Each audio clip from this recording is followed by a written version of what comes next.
Assalamualaikum warahmatullahi wabarakatuh. Jumpa lagi bersama CBSA, channel belajar semua asyik. Nah, apa kabar Bapak Ibu sekalian?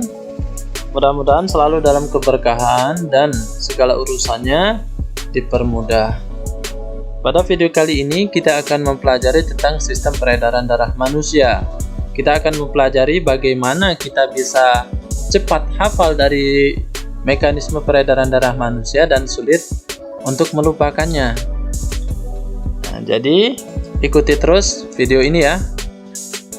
Sistem peredaran darah manusia ini memiliki peran yang sangat penting bagi tubuh, karena sistem peredaran darah tak hanya mengalirkan nutrisi dan oksigen ke seluruh tubuh, tapi sistem ini juga berperan dalam proses metabolisme.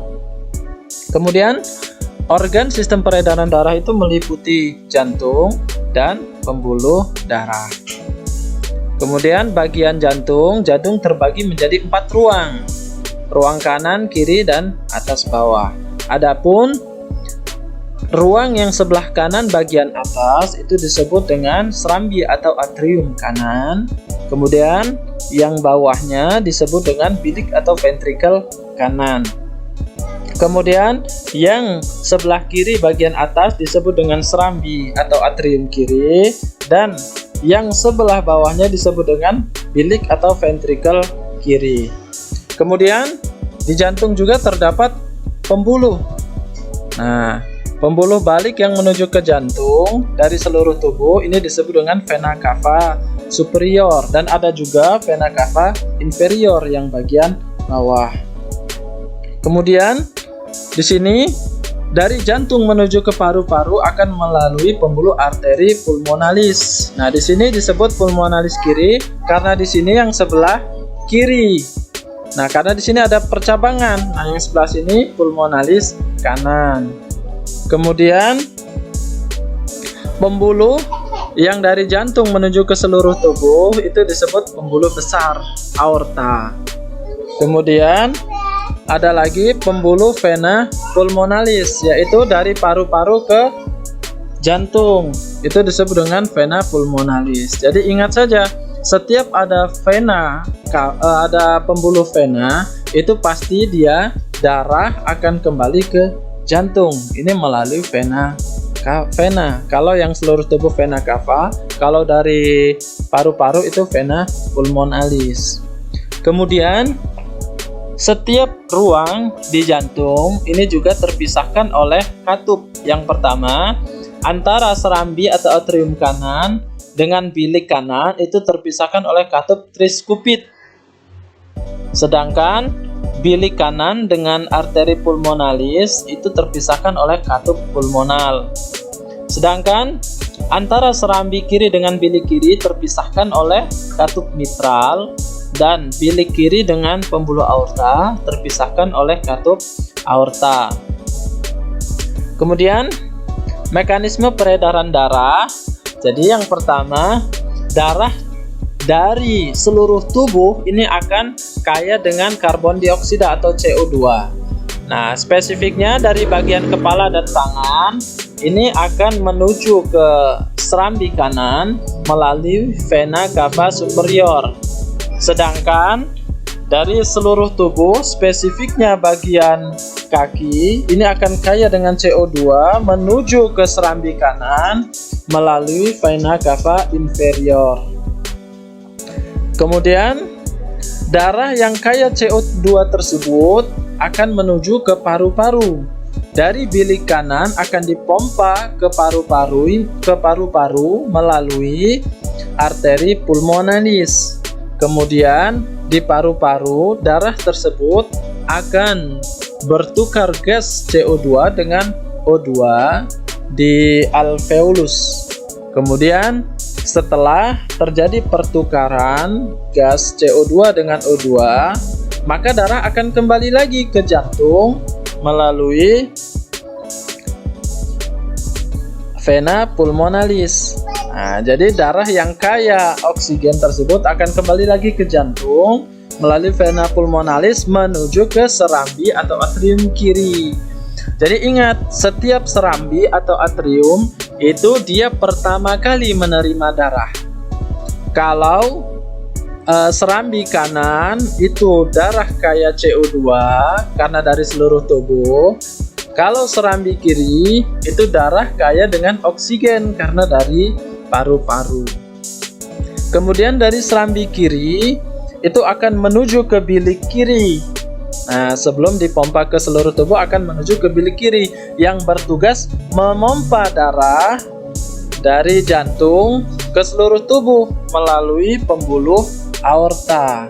Nah, jadi darah yang kaya O2 tersebut akan menuju ke seluruh tubuh.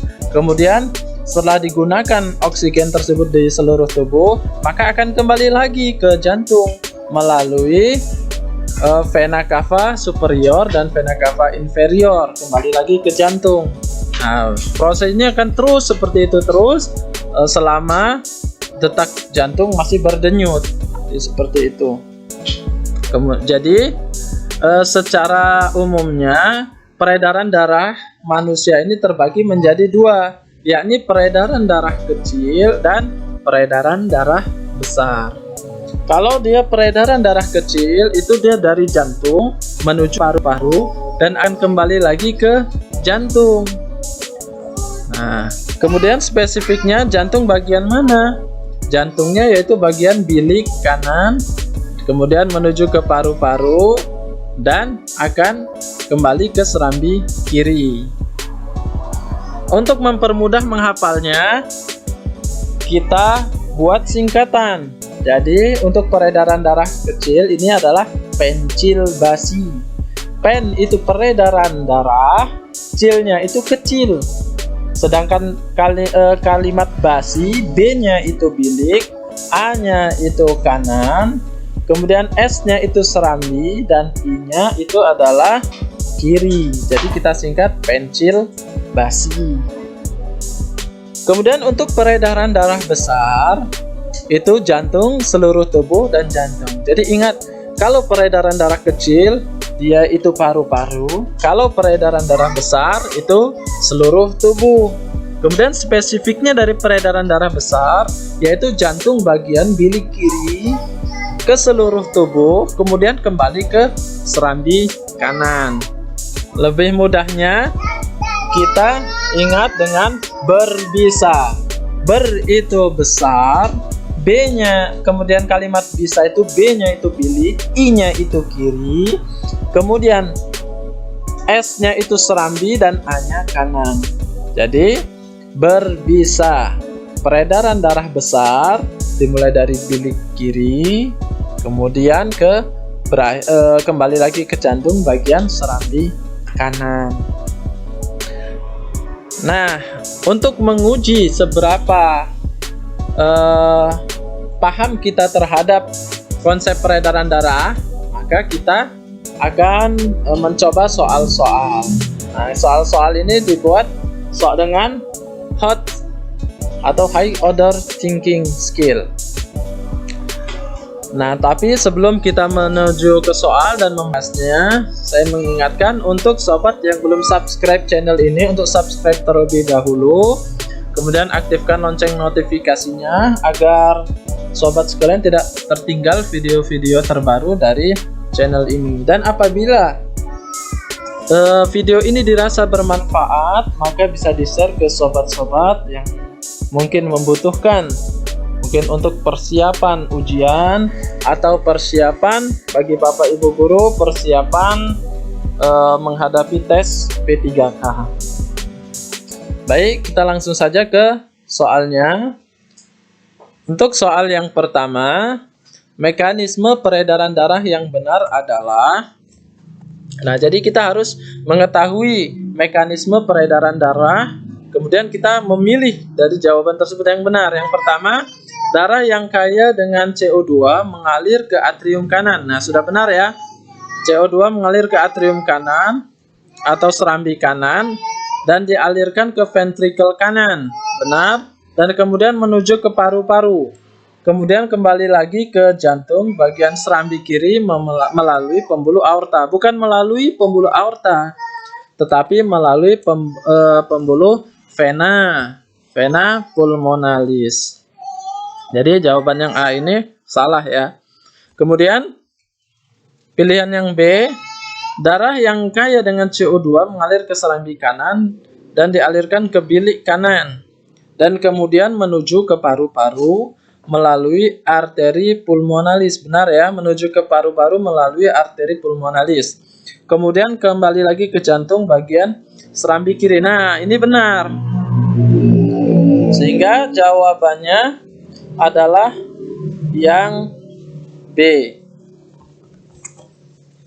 Tapi kita cek terlebih dahulu bagaimana jawaban yang C dan D. Nah, ini kita lihat dulu yang B. Ya, kita lihat yang C. Darah yang kaya O2 mengalir ke atrium kanan. Salah ya, harusnya CO2, jadi salah. Kemudian darah yang kaya O2 mengalir ke serambi kanan. Salah juga. Nah, sehingga benar jawabannya adalah yang B. Nah, kemudian kita lihat soal berikutnya. Mekanisme peredaran darah kecil dan besar yang benar adalah, keingat, peredaran darah kecil adalah pencil basi, sedangkan peredaran darah besar adalah berbisa. Kita lihat peredaran darah kecil pencil basi, berarti dia darah yang kaya dengan CO2 tersebut mengalir ke atrium kanan. Karena pencil basi itu dimulai dari pencil basi, B-nya itu bilik, A-nya itu kanan, berarti bilik kanan. Dimulai dari bilik kanan. Darah yang kaya CO2 mengalir ke atrium kanan melalui arteri pulmonalis. Bukan arteri pulmonalis. Setiap pembuluh balik itu adalah pembuluh vena. Nah, berarti yang A ini adalah salah. Sedangkan pilihan yang B kita lihat. Nah, jadi ini kita beri tanda yang A ini salah. Kemudian yang B, darah yang kaya CO2 mengalir ke atrium kanan melalui pembuluh vena cava. Nah, benar ya. Yang atas itu vena cava superior, yang bawah inferior. Dan dialirkan ke ventrikel kanan. Nah, benar, ke bilik kanan, kemudian dipompa menuju ke paru-paru melalui arteri pulmonalis. Nah, benar ya, melalui arteri pulmonalis. Kemudian darah kaya O2, nah setelah dia dari paru-paru melakukan pertukaran di alveolus antara O2 dengan CO2, kembali ke atrium kiri. Nah, benar, kembali ke atrium atau serambi melalui pembuluh vena pulmonalis, kemudian menuju ventrikel kiri dan dipompa ke seluruh tubuh melalui pembuluh aorta. Nah, ini yang benar. Sehingga jawaban yang benar adalah yang B. Nah, sekian Bapak Ibu. Mudah-mudahan video ini bisa membantu. Dari mungkin ada Bapak Ibu yang sedang persiapan untuk ujian tes P3K, atau mungkin sahabat yang sedang menghafal untuk persiapan ujian sekolah. Nah, jadi apabila video ini bermanfaat, maka bisa di-share ke sobat-sobat yang lain yang sekiranya membutuhkan. Assalamualaikum warahmatullahi wabarakatuh.